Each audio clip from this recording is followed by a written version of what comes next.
vyombo vya habari, lakini nikianza na jambo kubwa kabisa ili ambalo linaendelea sasa hivi, ambalo ninaamini litasaidia kila Mtanzania na kila mwananchi kujua kinachoendelea, na hata mtu anapofanya maamuzi afanye maamuzi kwa akili yake mwenyewe bila kusema nadhania.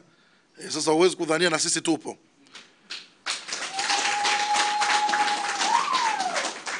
Lakini nianze na historia. Wote nchi nzima inafahamu kwamba tulikuwa na uchaguzi, na uchaguzi ule ulikuwa ni uchaguzi wa kihistoria ambao nchi nzima ilisimama ikiwa inaangalia uchaguzi wa Chadema. Hata CCM walikuwa na mambo yao kule Dodoma, kipindi kile hamna mtu alikuwa anaangalia CCM Dodoma anafanya nini. Macho ya wananchi dunia nzima yalikuwa Chadema. Na chaguzi zile kwa njia moja, kama vile kupo kwenye mechi au kwenye jambo lingine lolote la vita, amlaga vita isiyokuwa na majeruhi. Kwa hiyo kwenye chaguzi ile kwa namna moja au nyingine iliisha, lakini kwa sababu ya vishindo kuna wengine walijeruhiwa na kuna wengine waliumizwa. Na semi pande moja, hatuwezi kusema sisi watu wa upande wa Mbowe tulitukanwa sana, na sisi tulikuwa na watu wetu nao walitukana sana. Sasa katika uchaguzi ule mimi nilipata bahati. Nasema ni bahati kwa sababu moja, kuaminiwa, nilikuwa mwenyekiti wa kampeni za Mheshimiwa Mbowe. Kwa hiyo angalau kila utaratibu wa kampeni ya Mheshimiwa Mbowe inaendelea nilikuwa najua. Lakini jambo kubwa ambalo kwa ujasiri, pamoja mpaka nakuja hapa hata sijaongea na Mheshimiwa Mbowe, lakini kwa kukaa na mtu ukiwa mfuasi wa Yesu, unajua Yesu atakanisi, ndio? Kama Mbowe angetutaka uchaguzi ule tuhakikishe chama kinakufa, kipindi cha uchaguzi angenipa mimi maagizo yao, kingekufa kipindi kile kile. Lakini kwa kipindi kile, kwa maelekezo yake, kwa namna ambavyo alikuwa anatusimamia tufanye kampeni kistaarabu, kauli zake zote alikuwa anasema kwanza tukilinde chama. Wapo wengine hapa nilikuwa nao kwenye timu ile ndogo kabisa ya kampeni ya Mheshimiwa Mbowe, kama kina Lumola watakumbuka. Kila jambo mnalolifanya lazima aliverify, anauliza ili halina athari kwa chama. Tafsiri yake ni mtu ambaye pamoja na mambo yote alikuwa ametanguliza maslahi ya chama mbele. Sasa na mimi ukiniuliza kati ya leo na kipindi cha Januari na Desemba, muda mzuri wa kuvunja Chadema na kuiua Chadema muda gani? Mimi nitasema kipindi cha uchaguzi. Lakini kama yeye alituzuia kipindi cha uchaguzi na akahakikisha na kututengeneza tuanze kukipenda chama kabla ya kupenda kitu kingine chochote, madaraka na vitu vingine vyote alituambia vitapita, lakini hiki chama sio cha kwetu, ni cha wananchi. Kwa hiyo tuwe na wivu wa kulinda chama cha watu hata kama kuna mambo tunakuazika nayo. Tatoa tu mifano michache. Kuna baadhi ya wenzetu walikuwa wanafanya interview za mashambulizi. Wachache wanajua. Tukaangalia kwenye TV, tukaona, sio kwenye TV, na rafiki yetu mmoja tulikuwa naye kwenye kampeni. Tulifungua Twitter, watu wakatutumia, "Oya, ingieni Twitter." Tukaingia. Tukakuta akatia makombola kweli kweli zidi ya Lissu. Sasa sisi vijana tulikuwa tushatoka, ilikuwa sio muda wa kampeni, tuko mtaani. Simu ya kwanza tupigia ni mwenyekiti Mbowe. Alifoka sana. Kwanza akamtaka huyo mtu afute, pili aombe radhi kile alichokiandika. Na yule mtu tulikuwa tuko naye, tukampigia sisi, "Bwana, kimenuka huku." Mzee anasema, "Futa hilo jambo lako, lakini pili rudi hapo hapo omba radhi." Sasa ikabidi hata sisi tunaanza kumwombea kwake, "Bwana, hamna shida, ataelewa tu, labda hakujua hili jambo."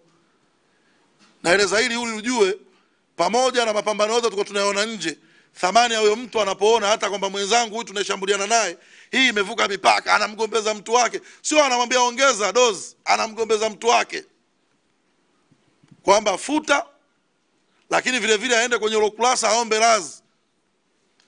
Lakini mfano wa pili, kuna mwenzetu mwingine tena kwenye upande wetu alienda kwenye TV kaongea mambo mengi sana. Siku hiyo tukakutana na mzee akaweka utaratibu, mtu asiende kumuongelea wala kupiga kampeni bila ruhusa yake. kwa sababu kuna mengine anaongelewa sio ya kwake. Kwa nini? Mtu huyo alizidisha mashambulizi na akasema kabisa hii imevuka mipaka.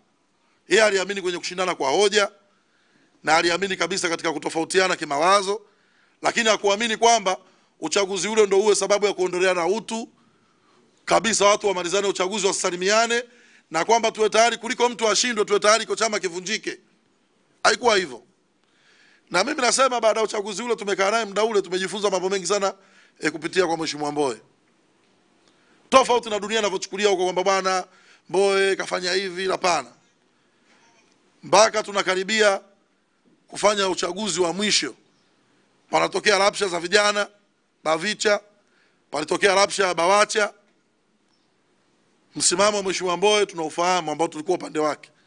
Ilikuwa ni kukemea, kuzuia na kufoka pale ambapo anaona chama kinaenda kutolewa dosari. Mpaka tukamwambia muda mwingine, mzee, muda wako wa kampeni, tunakaa kwenye vikao vya kampeni, Mbowe hayupo, yupo Mlimani City anaandaa mkutano. Tuko kwenye vikao vya kampeni, yuko mkutano, yuko makao makuu na kina katibu mkuu wanaandaa ratiba mikutano, tumpate. Siku moja mimi nikamwambia, mzee, uko busy sana na maandalizi ya mkutano mkuu, sidhani kama timu ya upinzani ya pili wenzetu wako hivyo. Wewe asubuhi, mchana, huku tuna kampeni, kwa nini tusifocus kwetu? Akisema sasa chama ndio hicho, mimi bado iko mkononi mwangu, namwachia nani hizo shughuli? Moja, ni lazima pamoja na mambo yetu watu wakienda Mlimani City dunia ijue Chadema ni nini. Nataka watu wakiingia Chadema wakute imependeza pale Mlimani City, itifaki imepangwa vizuri, utaratibu uko vizuri. Mimi kiwa hivyo ndo nakuwa proud kwamba chama changu kimeonekana, visibility. Kwa mimi sasa lazima nihakikishe kama ni mapambo yameenda, pamepangwa vizuri, kuanzia ukumbi huu alikuwa anatumia hapa baadhi ya mabaraza. Mtu huyo alikuwa anafanya hivyo, anajijima hata muda wake yeye wa kupambana kwenye vita zake na kukaa kupanga vita, au kwa maana kampeni zake zidi ya wapinzani wake. Muda mwingi alitumia kwenye kutengeneza hiyo branding ya chama kama alivyosema. Na mimi nikawa namtania, mzee bana, wewe ukumbi unavyopamba sana unaacha kampeni zako, angalia sijakawa unaandaa send off yako. Tukawa tunacheka tutaniana. Sema hapo tele ambaye, lakini chama kitakuwa kimefanikiwa. Watu wanataniana vizuri kwa upendo. Sasa mtu mwenye mtazamo huo na mwenye haiba hiyo hakuwahi kuwa katika upande wa kwamba chama kivunjike ili mmoja apate na nikikosa bala chama chenyewe kisiwepo. Lakini si hilo. Niwape experience ya tarehe 21. Ambao mimi nimefika pale pamoja na kuwa mwenyekiti wa kampeni. Fika pale Mheshimiwa Mbowe, sikuongea naye, lakini aliniteua kuwa msimamizi wa kura zake. Tunaenda pale mbele pale, tunahesabu zile kura. Lema analeta ujanja pale, na mimi nikatumia ujanja za kwangu na zijaza hivi kumtisha. Lakini kila mtu akawa ana uhakika na ushindi wake. Yeye anazikandamiza kwamba ziko nyingi na mimi nazijaza, lakini tunataniana. Hii ngoma ikoje? Sasa kumbe waliokuwa kwenye TV kuna tabia walikuwa wanahesabu kwa YouTube zile kula mtu anapopewa wanahesabu. Kwa hivyo kwa karibia mwisho watu wachache wakawashajua nani kashinda nani kashindwa. Kwa hiyo nimegeuka nimekuta karibuni watu timu yetu wote wametoka wako VIP. Nimerudi pale tayari tushajua kwamba Mheshimiwa Lema kura zake ni nyingi, kwa maana kura za Lissu. Tumerudi na kwa minajili ile kwamba chama kwanza kwa mazingira haya. Tumerudi pale tumeambiwa tusubiri matokeo yatotoka rasmi. Nikaanza kuona wengine washajua ndio wanashangilia wanaongea. Nikaona sababu ya kubaki ukumbini nitoke nende kumwambia mwenyekiti wangu kwamba bana matokeo yako 1 2 3. Kwa hiyo nilimkuta VIP na watu wengi sana na wakumbuka kwa majina. Wengi wakiwa wanalia na waliokuwa wanalia pale kwa sababu walikuwa ni hasira. Wengine walikuwa wanajiapiza siku ile tutafute chama tuame. Wengine wanajiapiza kujiuzuru nafasi zao. Nilipoingia mwenyekiti mkuta yuko calm, ni mtu pekee ambaye alikuwa pale ananiambia mnalia nini? Jambo la kawaida, kuna shida gani? Kwa hiyo nikajua hapa aliko vizuri. Kwa hiyo akaniuza mimi tu official result, nikamtajia. Nilipomtajia akaniambia what next? Nikamwambia what next, kwanza watu wa pembeni wa kwetu wakapumzike. Lakini wewe una jukumu moja. Jukumu pekee nilomkumbusha, tuliahidi dunia kwamba ukishinda Lissu atakukumbatia na Lissu akishinda na wewe utamkumbatia, tusiondoke bila tukio hilo. Akauliza sasa itakuwa muda gani? Sasa uko nje matokeo yametajwa kwamba nafasi ya wenyekiti, makamu bara hazina shida. Lakini nafasi ya makamu Zanzibar inarudiwa. Sasa mwenyekiti anasema kwa kuwa hapa hatuna tena ratiba na mimi nahitaji kwenda kupumzika na familia inampigia, je, itachukua muda gani kufanya hilo tukio la kumpongeza Mheshimiwa Lissu? Ikaonekana uchaguzi ukirudiwa wa Zanzibar inaweza kachukua kama saa 5 au 6 kutoka ile saa 12 mpaka saa 6 za 7. Sasa tunafanyeje? Mimi natamani hiyo tukio litokee, tupate hiyo picha ya kwamba chama kiko fresh, tusile tukaondoka tukamwambia tumekimbia na tumekasirika. Kwa tukaanza kufanya reconciliation ndogo, lakini Mungu mkubwa akaja makamu mwenyekiti wa Zanzibar. Yeye akasema pamoja na matokeo yanarudiwa, lakini anajua akirudia inawezekana asishinde kwa sababu upande mwingine wanaonekana kura zao nyingi zaidi kwenye matokeo ya mengine. Mimi nikamshauri kama ni hivyo basi taarifa katibu mkuu umejiondoa. Tukiamini kujiondoa kwake kutarahisisha mchakato wa kurudi kuja kushukuru. Ni kweli yule bwana muungwana akajiondoa akasema hivyo. Tukamtafuta katibu mkuu tukamwambia bwana hana mpango wa kurudi. Lakini bado Mheshimiwa Mnyika akasema kwa minajili msajili yuko ndani ukumbini. Tusishie tu kusema kwamba huyu amejiondoa huyu mshindi. Tufanye mchakato wa kiuchaguzi. Sijui kama mnakumbuka mlikuwa mle ndani. Kwa hiyo Mheshimiwa Mnyika akatulazimisha tushike karatasi, tupige kura ya ndio na Mheshimiwa Mnyika na Mheshimiwa Salum Mwalimu wakatusomea majina kwa haraka sana ya wajumbe wote ili kila mtu atimize hilo jambo la kikatiba la kwenda kupiga kura yake mle ndani ili isionekane tumegushi ushindi. Kwa hiyo nashukuru Mwenyezi Mungu jambo hilo kwa kama la saa moja pakiwa bado mapema, mwenyekiti bado tuko kumbini, tukatoka. Mwenyekiti akaenda akashukuru. Lakini kabla ya kushukuru kuna jambo lilitokea la kihistoria ambalo mimi nilikuwa mle ndani nililiona. Tukiwa VIP, yani niko na mwenyekiti matokeo rasmi VIP. Pale kuna ukumbi nyuma, kuna kama seble, alafu kuna chumba cha ndani. Sasa timu iliyoshinda, yani sisi hawajui tuko wapi. Kwa timu iliyoshinda ilikuja sebleni. Lakini sisi tuko VIP ndani room kama chumbani. Mimi nikawa nasikia kama pembeni uko sauti kama ya Heche, sauti kama ya Lissu. Wanapongezana, lakini sisi tuko chumbani. Sasa sisi tushajua tumeshindwa na wenzetu washajua wameshinda. Hawakuwa wengi, walikuwa kama 8 9 wako pale VIP sebleni. Mimi nikamwambia mwenyekiti na sensi kama kuna watu wanaongea hapo nje ya mlango wetu ambao ni sebleni VIP. Kwa mimi nikafungua ule mlango nikamkuta ni Mheshimiwa Lissu na wasaidizi wake wakina Jumbe na watu gani. Nikamwambia Mheshimiwa Lissu, Mheshimiwa Mbowe yuko ndani. Na tamani mngesalimiana na kupongezana alafu tukubaliane kwa pamoja. Kwa hiyo wala Mheshimiwa Lissu hakuwa na yana, akaja akaingia kwenye kile chumba na Mheshimiwa Mbowe alikuwemo, wakasalimiana wakakumbatiana. Na Mheshimiwa Lissu alisema neno moja tu, mwenyekiti wewe ni mwenyekiti wangu wa maisha pamoja na mambo mengine yote.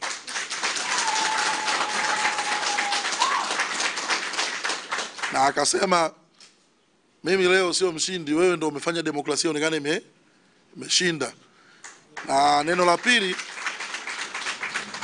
la pili kubwa alimwambia demokrasia itakukumbuka. Unaweza kufikiri jambo dogo la leo, lakini mpaka utakapokufa vizazi na vizazi vitakukumbuka kwa demokrasia ulioifanya leo. Basi wengine mlewakabidi watupishe wakati naye Mheshimiwa Lissu akatoa what next. Nikamwambia Mheshimiwa hapa tuna tukio dogo tu la Mheshimiwa Mbowe kule pakisha katibu mkuu akishamaliza tukio lake la uchaguzi. Mheshimiwa Mbowe lazima arudi ukumbini aongee, na kabla ya mambo yote tulivyokuwa tunaongea kwamba ataenda atampongeza, akisema hilo tunaongea tu Mheshimiwa Mbowe asha tweet kukubali matokeo na kumpongeza Mheshimiwa Lissu. Kwa tukasema hiyo awamu ya kwanza, lakini awamu ya pili ile kwenda ukumbini mbele ya wajumbe kumaliza ile tukio. Nadhani tuliliona lote kwa kufanikisha. Kwa hiyo sisi ambao tulikuwa ni vijana wa Mheshimiwa Mbowe tunajua dhamira yake, roho yake, akili zake dhidi ya chama hiki, fikra zake dhidi ya chama hiki. Mazingira yoyote mabaya, mimi narudia tena, mazingira yoyote mabaya ya kujeruhi, kuiua Chadema tulikuwa nayo Januari. Pande zote mbili tulivuka mtihani ule na tukakubaliana kwamba chama kwanza kuliko mambo mengine ya kwetu binafsi. Na Mheshimiwa Mbowe alituambia pale ukumbini kwamba pamoja na mambo yote, najua uchaguzi kuna watu wamejeruhiwa, na hilo bahati mbaya sana wapotoshaji wanafikiri Mheshimiwa Mbowe anajizungumzia yeye. Hapana, Mheshimiwa Mbowe anazungumzia hata hawa watu wetu walikuwa watupigia kampeni. Kuna watu wamewajeruhi, waombe radhi, na kuna watu upande wa pili pia nao walikuwa wanapiga kampeni. Kuna watu wamewajeruhi, waombe radhi. Kama mtu amemsingizia mtu kwamba wewe umefanya jambo fulani, uchaguzi umeisha, apate uungwana wa kusema jamani, hili kwa uchaguzi tu, mimi neno hili nilitamka kwa sababu rekodi zile za wao kwenye kampeni zipo. Kuna baadhi ya watu wengine ni vijana, waliambiwa wanatoa rushwa, kwa hiyo wasafishwe bwana, jamani, kwa uchaguzi sikuona anatoa rushwa, ilibidi tu ni muwai. Huo uungwana huo ufanyike pande zote mbili, kwa maana ile truth and reconciliation. Kwa hiyo mheshimiwa alivyosema hivyo, chama pamoja na mambo yote, uongozi mpya unaingia ufanye jambo hilo, hakumaanisha yeye aombe radhi. Alimaanisha pande zote mbili pale walipomkanyaga mwenzie, kila mtu aombe radhi kiungwana, na kila mtu aliyetoa tuhuma zidi ya mwenzie aseme tuhuma hii haikuwa ya kweli, nilisema kwa sababu ya nini? Uchaguzi, kwa pande zote mbili. Sasa nimelizungumza kwa sababu gani? Najenga foundation ili tujue mtu anelalamika leo ameanzia kulalamika jambo gani na ni kwa sababu gani. Hatua ya kwanza ya chama hiki ni Mheshimiwa Lissu kutuita kwenye kikao cha retreat. Retreat kwa Kiswahili ni kikao cha kuchanana makavu. Mnajifungia pale, panakuwa mna itifaki ya mwenyekiti wala ni wote mnakaa kule. Anayewaendesha mnakuwa ni mgeni, aidha mnamuita padri, shehe au askofu, au mna mtu mnamjua anawaita nyinyi pamoja wote. Mnaambiana madonda yenu, huyu alinifanya hivi, huyu alinifanya hivi, ili kuponyeshana. Tulifanya Bagamoyo kikao cha namna hiyo. Nakumbuka kilikuwa cha emotion sana. Na baadhi mpaka wajumbe wengine walishindwa katika kujieleza, wakawa wanalia kutokana na kila mtu maumivu alikuwa anapitia zidi ya mwenzie. Sasa kikao kile cha retreat mimi nilikuwepo. Moja mazungumzo mengi baada ya kujulikana mengi ambayo tumepitia kama chama, ilikuwa ni kwamba hatuwezi kumaliza kumbe mambo haya kwa jinsi tulivyoumizana kwa siku moja au siku mbili. Patahitaji, mwenyekiti Lissu anahitimisha anasema hii itahitaji muda, lakini vile vile patahitaji na timu zingine za kutusaidia kutibu. Chama kiliunda kamati ya wazee, ipo, ambayo kamati ile ilikuwa inaenda, yani mpaka leo tunavyoongea kuna kamati inashuka na mambo yaliyotokea Januari na Desemba, ili asijitokeze na ili kuhakikisha mambo tofauti ndogo ndogo zinafanyaje, zinaisha. Ilikuwa ni zao la kile kikao cha kuambiana ukweli cha Bagamoyo cha kujifungia ndani, ili chama kikitoka kiwe ni chama kimoja. Na hatua ya pili ni Mheshimiwa Lissu mwenyewe kumfuata mtu mmoja mmoja na kuongea naye kwa confidence kwamba jamani, hiki chama bila nyinyi sio chama. Mimi ni mwenyekiti, lakini nyinyi wajumbe wa kamati kuu na wahitaji kwa mjumbe mmoja mmoja, kila mtu na wakati wake. Hata mimi niliitwa nikaongea naye. Nadhani baadaye kuna picha zilipigwa, tuko sehemu na yeye tukiwa Bagamoyo tunaongea. Alikuwa akikaa hivi faraga, anakuita njoo, anakuuliza unawaza nini, unategemea nini, sehemu gani unahisi ni shida, unamwambia. Kwa hiyo tukakubaliana kwamba with time kuna mambo mengine yatatibiwa. Na ndio maana narudia tena kusema kuna kamati ya wazee ambao najua ishamuoji mheshimiwa mwenyekiti kabla hajapata kesi yake, lakini vile vile najua kuna kamati ambao ishaenda kumuoji mheshimiwa Mbowe, hiyo ya wazee, ambao lengo lao moja tu ni kwamba bwana hakuna kitu ambacho hawezi kusameheana pande zote mbili, kila pande kama kuna tatizo iseme, na tatizo hili lisikomamishwe, mbaki na chama kimoja. Kwa hiyo ni muhimu kuonesha kwa stage ya kwanza ya uchaguzi wenyewe dhamira ya uchaguzi, matendo yetu kwenye uchaguzi jinsi yalivyotusolidify na kutufanya tuonekane nje tumeiva zaidi na kukomaa, lakini vile vile ni namna ya kutibu hata hayo watu wanaita ni matatizo na vitu gani. Sasa kufupisha tu, sasa hivi wamekuja watu wanatuuma kwamba watu wa Mbowe wanabaguliwa.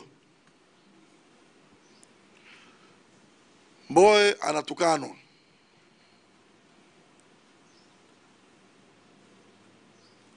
na watu wa Mbowe wanatolewa WhatsApp tu. Weka picha ya Mbowe kwenye mtandao, anakwambia hawezi, anaogopa.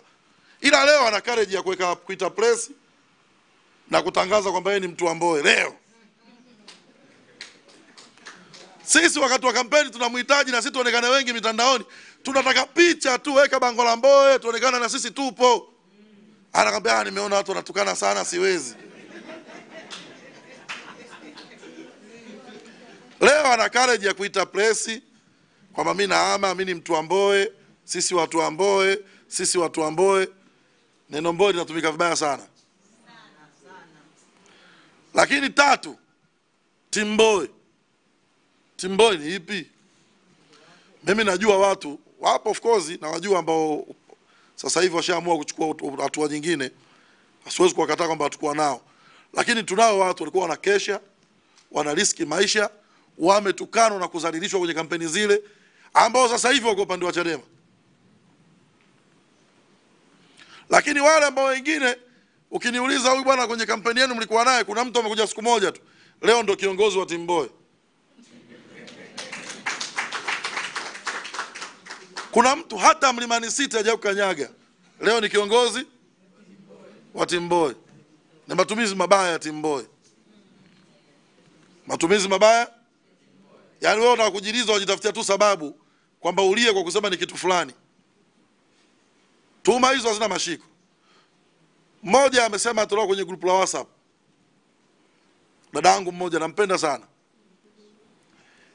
Mimi nilichukua initiative na nitawaambia hata kuanzia hiyo G55 ambao sisi tuliamini wale wengi ni watu wa Mbowe, hatukubaki kimya tuangalie pembeni, tungekuwa ni wanafiki. Hakuna mtu ambaye tujaongea naye na kumwambia kipi wafanye na kipi ni hatari na kipi wanachezea mustakabali wao wa kisiasa.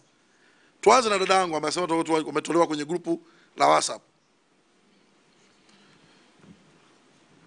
Siku ya kwanza mistake nyingi sana amefanya ambazo kwa vyovyote vile chama chote cha siasa, na sio unatolewa unafukuzwa wanachama. Watu wanasema kwa mambo unayofanya na maana unapeleka sehemu nyingine, na sisi kuna hatua tunachukua za muhimu. Kwa hiyo tunakuomba utupishe, lakini baada ya siku 3 tukirudi tutaongea na wewe, tutakurejesha tu. Kila mtu ameona mle, watu wote. Hamna mtu ambaye tu kwa mani peke yake ndio atolewe. Kwa nini mimi ndo mwenyekiti wa kampeni ambayo sijatolewa? Lakini kwa bahati mbaya umetuma vitenge vya Chauma kwenye grupu.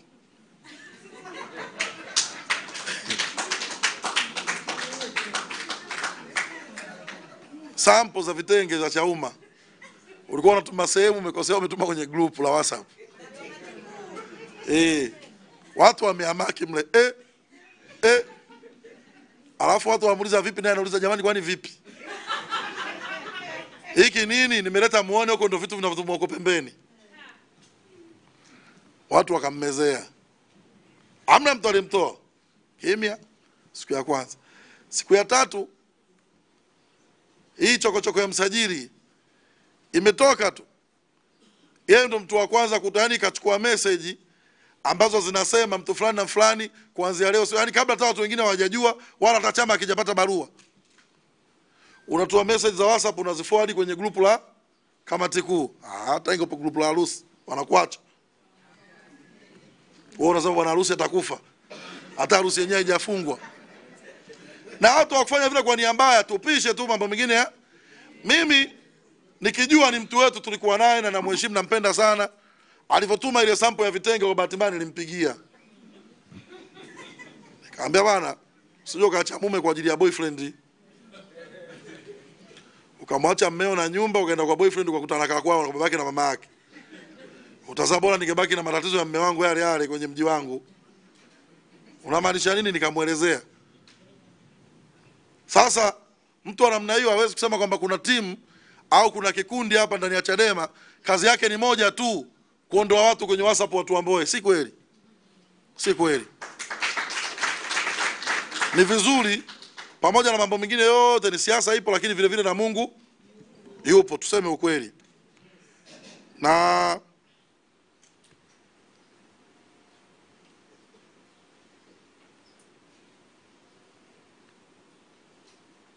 jambo lingine ni agenda ya no reform no election. Kwanza kuna vitu sisi ambao tuko karibu na mheshimiwa ambao vikiongelewa na mtu ambaye anasema ni Tim Mbowe, hatuna mpaka kuna kipitu wasema wanamhujumu au wanania mbaya kumchafua. Ukisema kwamba sisi tulikuwa tunatingisha, hatukuwa serious, maana yake ni nini? Unatengeneza picha kama vile maana yake kiongozi wetu alikuwa ni kituko hivi, ni mtu fulani asiyejitambua. Lakini vile vile kuna maelezo kwamba no reform studios 2020 Nairobi ni Kenya, sehemu inaitwa Makueni. Bahati nzuri na mimi nilikuwepo, nikiwa mjumbe wa kamati kuu hivi. Tena by then tulikuwa tunaenda kufanya retreat ya kamati kuu Kenya, wenzetu wakiwa na kesi Kisutu, kipindi kile kesi ya Kwelina ile ya Kinondoni, kina mheshimiwa Mbowe na wengine wote. Sasa tuliomba, nakumbuka tuliomba visa kwa maana Chadema tutoke wakati wa Magufuli. Tulizuiwa kamati kuu isitoke. Kwa moja ya kitukio nalolikumbuka katika historia ya kipindi kile, tulienda Kenya kwa kujificha. Yaani kuna watu walipita njia za panya kwa kutoroka, kwa sababu tayari shatoka zuio huku tusitoke na hiyo safari tusiende. Kwa wale ambao hatuna kesi tulipita na Costa. Viongozi wetu ikiwemo kina Mnyika ilibidi pale wavushwe na bodaboda mipakani. Pindiko Nyalandu bado tunaye yuko Chadema, naye alikopo ni mtu ambaye tulienda naye. Kwa hiyo kamati kuu tulifanyia kule kweli, sehemu inaitwa Ukambani kule Makueni, tulifanyia vile. Lakini kwa namna yote kusema kwamba no reform no election ilikuwa haimaanishi, ni uongo. Mimi nimekuwa kamati kuu ile na nimekuwa kamati kuu hii ambayo tunajadili, na hii kamati kuu yenye maazimio vile vile nimeshiriki zote mbili. Ajenda ni moja tu, kwamba tukienda kwenye uchaguzi watu wetu wanakatwa na wanaondolewa kwenye nini? Kwenye uchaguzi. Tusiende kwenye uchaguzi mpaka tupate nini? Reforms. Sasa kauli ya kwamba tukizuia tuwezi kuzuia tutafanya na nini ni kauli za CCM. Mwanachadema hawezi kusema tukizuia tutapigwa mabomu, watu wetu wataumizwa. Kwenye siasa hizi kuna mtu aumizwe? Huwezi kuwa mpinzani bila kuumizwa. Kwa anasema mimi nimeona nitaumizwa, siwezi kuzuia uchaguzi.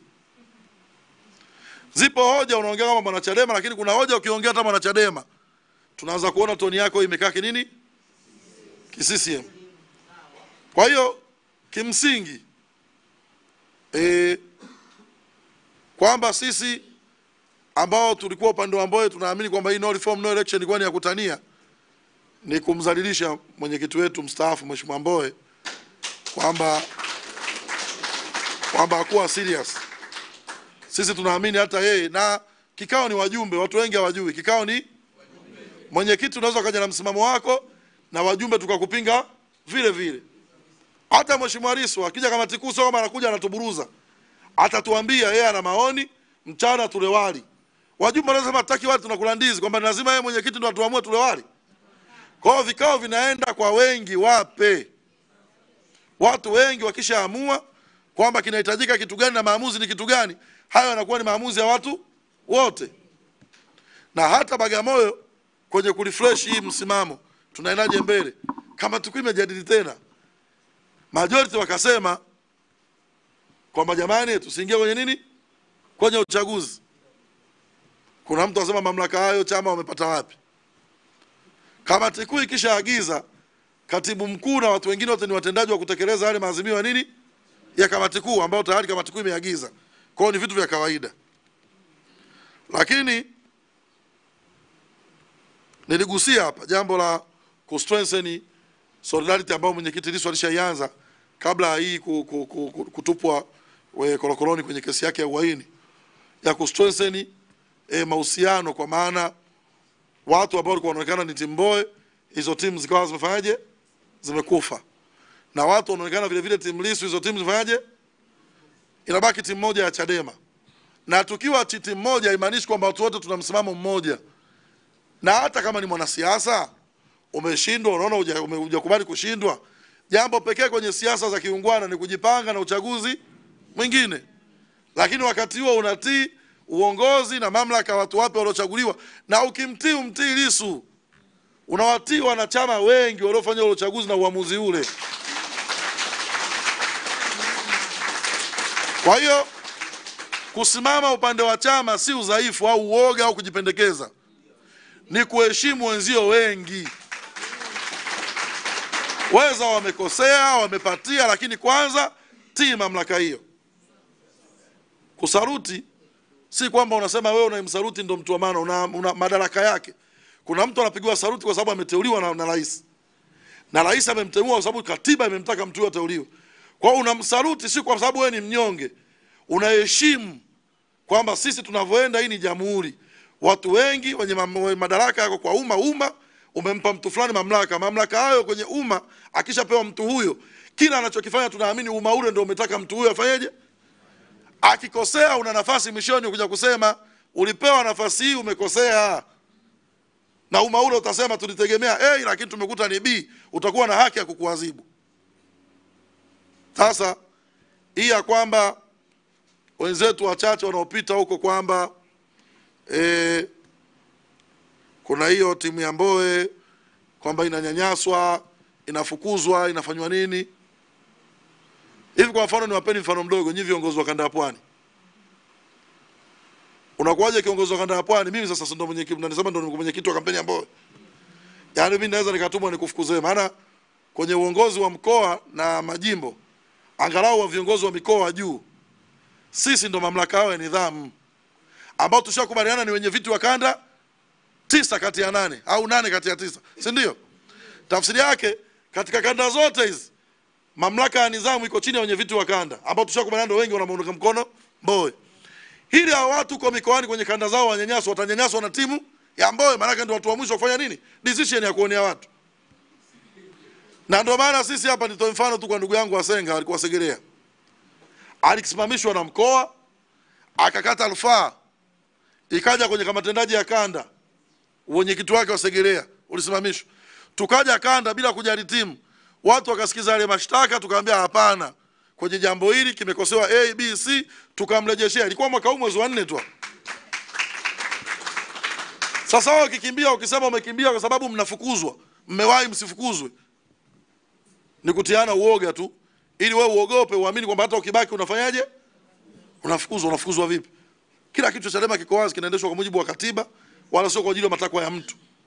Na mimi nina msemo mmoja kwenye uongozi wangu, nifanye vikao na nyie, kwamba ndani ya Chadema au kwenye vyama vya siasa, hususan Chadema ambao naijua, tunaweza tukaishi watu ambao watupendani na wala bila kugombana, kwa sababu wote tunaongozwa na nini? Na katiba.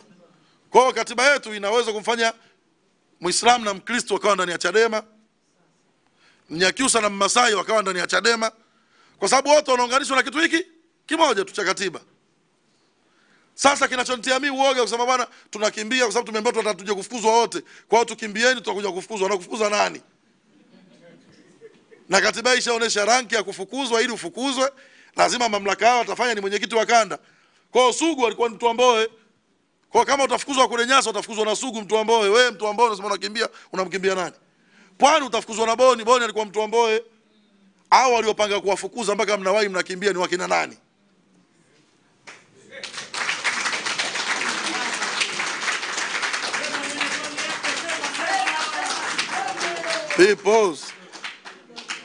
Peoples. Hii inaitwa undugu lawama. Sisi Waswahili tunasema undugu lawama. Ukimpa wali kwenye bakuli akakuseme vizuri, na ukimpa wali kwenye kisosi anajiona mwenye mkosi. Kwa maana ukimpa kwenye bakuli anasema ameniona mimi mlo.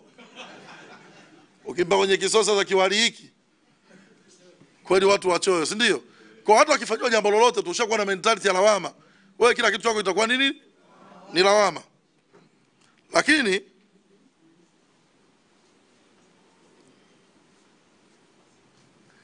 si mbaya. Tumekuja leo hapa tutoe ufafanuzi. Mimi binafsi nimekutana na Mheshimiwa Mbowe mara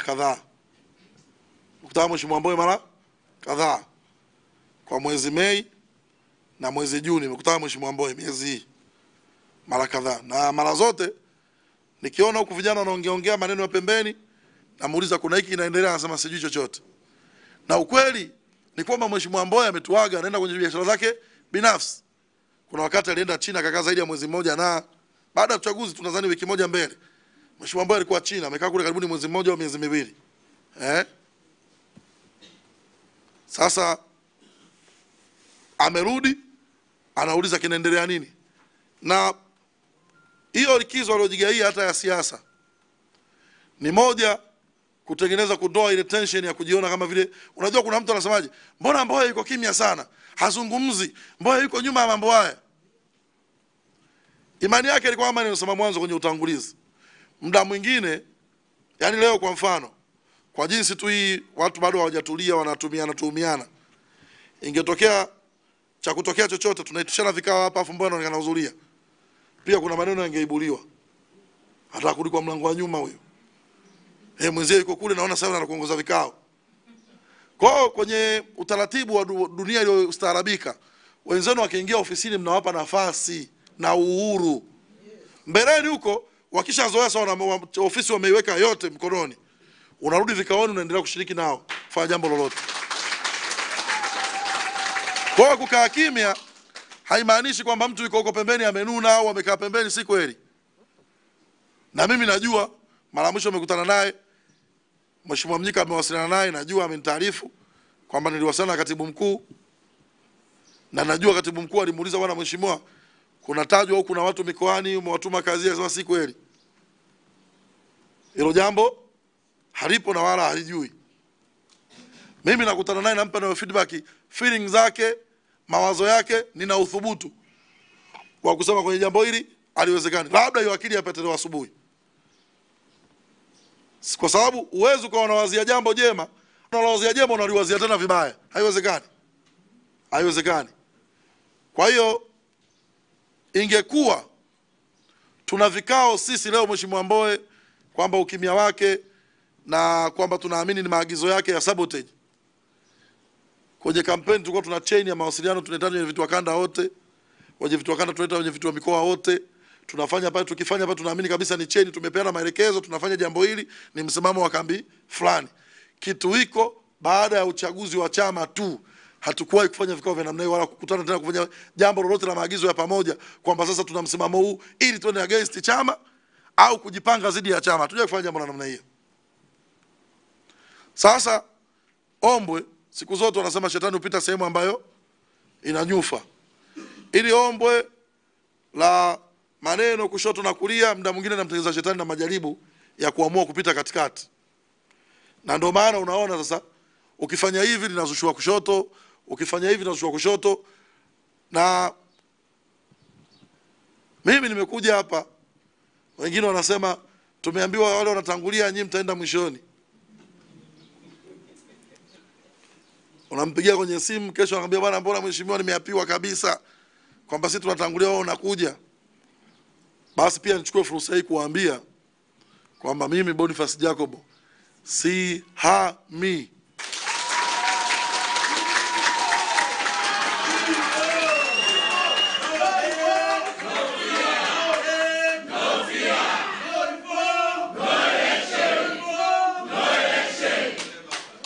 Na wala sina mpango huo, sijawaza, sijafikiria, wala sina mpango huo. Mimi ni kijana wa chama, mwaka huu 2025 natimiza miaka 20 ndani ya Chadema. Na haimaanishi kwamba ndani ya Chadema kwamba mambo ni mazuri au kwamba tunafaidika